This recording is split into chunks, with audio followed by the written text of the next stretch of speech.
of negotiations for the future trading relationship. It's going to be full of pitfalls, challenges, and things which the government is going to find very difficult to sell to many of its.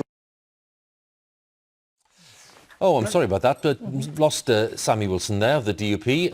Hang on a second, Sammy, are you still with me? Because we just lost you for a second, but I can see you're back again now, so apologies. You carry on with the point you're making, thanks. Yeah, so, over the next year, the government has